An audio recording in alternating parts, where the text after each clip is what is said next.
Olá, já alguma vez você se perguntou sobre como expressar posse em inglês? Para esta aula nós iremos abordar esse mesmo assunto. Em inglês existem diversas formas de expressar posse. Neste caso, quando me refiro a posse relacionada a pessoas, objetos, coisas, situações e eventos. Para expressar posse em inglês, para além do uso dos adjetivos possessivos e dos pronomes possessivos, ou seja, expressões como mine, my, they, mine, my, theirs, ours e assim por diante, nós podemos expressar posse por meio do uso de por exemplo, expressões como belong, of e o uso de apóstrofo mais s. Vamos começar pelo uso de apóstrofo com s. Neste caso, para o uso do apóstrofo com s, nós precisamos de identificar o substantivo. Quando me refiro ao substantivo, me refiro ao sujeito, que pode ser pessoa, coisa, animal, ou eventos, situações e assim por diante. Neste caso, nós nos referimos a substantivos singular e plural, substantivos que estejam no singular ou plural. Vejamos alguns exemplos. This is John's car. Este carro é de John. A seguir, prosseguiremos com uma explicação detalhada de como formar frases que assinalem posse, usando apóstrofe e s. Para formar frases nas quais nós temos a posse, nós primeiro temos que identificar o possuidor, neste caso, aquele que tem a posse de algo. Depois de identificar o possuidor, nós temos que acrescentar apóstrofe e s. Depois de acrescentar apóstrofe e s, nós temos que acrescentar o que é possuído. Neste caso, o que o possuidor possui. Vejamos alguns exemplos. A laranja temos marcado o possuidor, neste caso para o primeiro exemplo, que é o John. De seguida, acrescentamos apóstrofe s. E a azul nós temos o possuído. O que é possuído? Neste caso, o carro. Está marcado a azul. Então, esta frase é lida como John's car, ou seja, carro de John. Neste caso, para poder efetuar a tradução, nós partimos da direita para a esquerda. Neste caso, carro de João. Então, esse apóstrofe e o s dão a ideia de posse. Atenção que o possuidor pode ser uma pessoa, animal, coisa e situações de forma geral. Vejamos um outro exemplo. Monkey's bag. Neste caso temos novamente possuidor, marcado a laranja. De seguida temos apóstrofe s e de seguida temos o que é possuído, neste caso bag. Monkey's bag. O monkey é o macaco, é traduzido como macaco, que é o possuidor, e bag é traduzido como pasta, que é o que é possuído pelo possuidor, neste caso o macaco. Então a tradução será pasta do macaco. Outro exemplo que temos a laranja marcado o possuidor. Neste caso, a laranja temos marcado o possuidor. De seguida acrescentamos apóstrofe s. E de seguida temos o que é possuído, neste caso marcado a azul, que é o corner. Neste caso vou prosseguir agora para a tradução. Room, neste caso é sala, corner, neste caso é canto. Então, neste caso, a tradução seria canto da sala.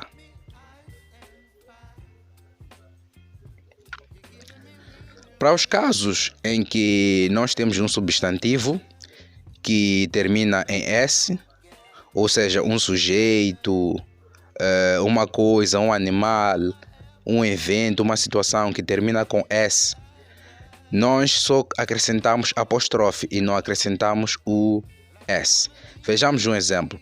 James' guitar is in the corner. Neste caso, agora vamos prosseguir para uma apresentação detalhada de como formar frases com posse para este caso. Nos casos nos quais nós temos o possuidor que termina em S, nós temos que somente acrescentar apóstrofe e de seguida mostrar o que é possuído. Neste caso, o que é possuído pelo possuidor. Vejamos alguns exemplos. Para o primeiro caso temos Buzz. Buzz. O que acontece é que essa palavra Buzz, ou seja, o possuidor, ela termina em S. Então, porque termina em S, nós não colocamos o S, nós colocamos somente apóstrofe. E de seguida colocamos o que é possuído. Neste caso, janela do ônibus ou janela do machibombo, dependendo da língua. A seguir temos um outro exemplo. Seguimos o mesmo padrão. Temos o possuidor marcado a laranja e de seguida temos apóstrofe. E de seguida, depois da apóstrofe, nós temos o que é possuído, neste caso marcado a azul. Neste caso é traduzido como professor da sala, quis dizer professor da turma. Outro exemplo que temos a laranja marcado possuidor e de seguida temos o que é possuído, que traduzido material das roupas, que lido em inglês seria clothes material. E para o exemplo anterior, class teacher, que para o exemplo anterior seria professor da turma. E para o último exemplo, material da roupa. Para além dos usos anteriormente, quer dizer, para além das outras formas anteriormente mostradas para expressar posse, nós temos o uso da palavra of. Of ou of. Não se pronuncia off, está errado, não é off. Of ou of. Então esse F tem um som de V. A preposição of, ela é muito usada para expressar posse em inglês. Neste caso, posse entre duas ou mais coisas, que podem ser pessoas, animais, objetos, eventos, situações, ações e assim por diante. Vamos aqui prosseguir com algumas situações nas quais nós usamos o of. Neste caso, os casos mais comuns. Existem mais outros casos, mas iremos abordar os casos mais comuns.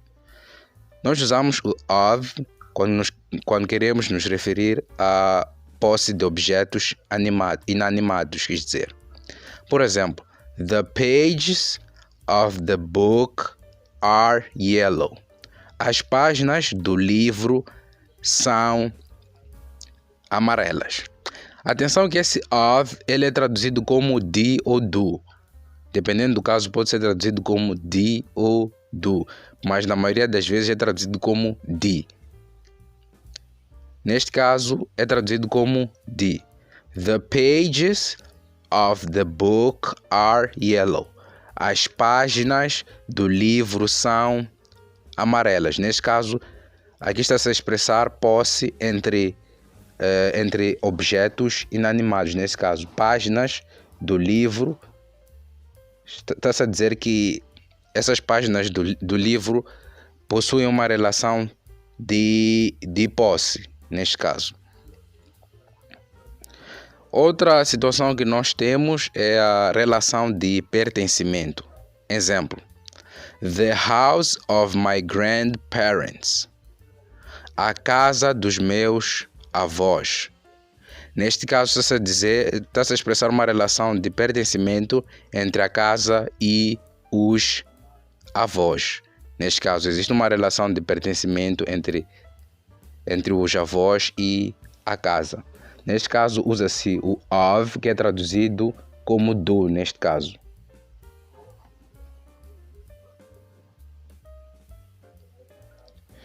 Outras situações nas quais nós usamos o of é quando nós queremos nos referir a material de origem. Quando nós queremos dizer que uma certa coisa é feita de uma certa coisa, de uma outra certa coisa. Exemplo: a cup made of porcelain. Um copo feito de porcelana. Nós também podemos usar of quando queremos nos referir à origem geográfica. Por exemplo, she is a citizen of France. Ela é uma cidadã de França. Neste caso, estamos a nos referir à origem de uma certa pessoa. Nós também usamos o of para nos referir à composição de substâncias. Por exemplo, a glass of water. Um copo de água. Neste caso, estamos a nos referir à composição que nós temos de uma certa substância. Outro caso no qual nós usamos o of é para nos referir à relação de propriedade em expressões de tempo. Por exemplo, the month of July. O mês de julho. Neste caso, o of, está a ser traduzido como de. Está a ser usado para expressar essa relação de propriedade. Os outros casos nos quais nós usamos o of é quando queremos nos referir à relação de conexão ou associação entre uma coisa e outra, ou várias outras coisas. Exemplo: he is a member of the club. Ele é um membro do clube. Neste caso, está-se a se referir à conexão entre ele e o clube. O outro caso no qual nós usamos o of é para nos referir à origem ou procedência. Por exemplo, the painting is a work of Picasso. A pintura é um trabalho do Picasso. Neste caso, está-se a se referir à origem. Está-se a usar o termo of para se referir à origem. Agora vamos prosseguir para o uso do verbo belong para se referir à posse. O belong ele é traduzido como pertence ou pertencer, vai depender do sujeito que está a ser usado dentro da frase. Por exemplo, I belong to Mozambique. Eu pertenço a Moçambique. She belongs to Brazil. Ela pertence ao Brasil. The book belongs to the library. O livro pertence à livraria. É tudo por hoje. Espero que a aula tenha sido produtiva e peço que apresente os vossos comentários, as vossas dúvidas. E é tudo.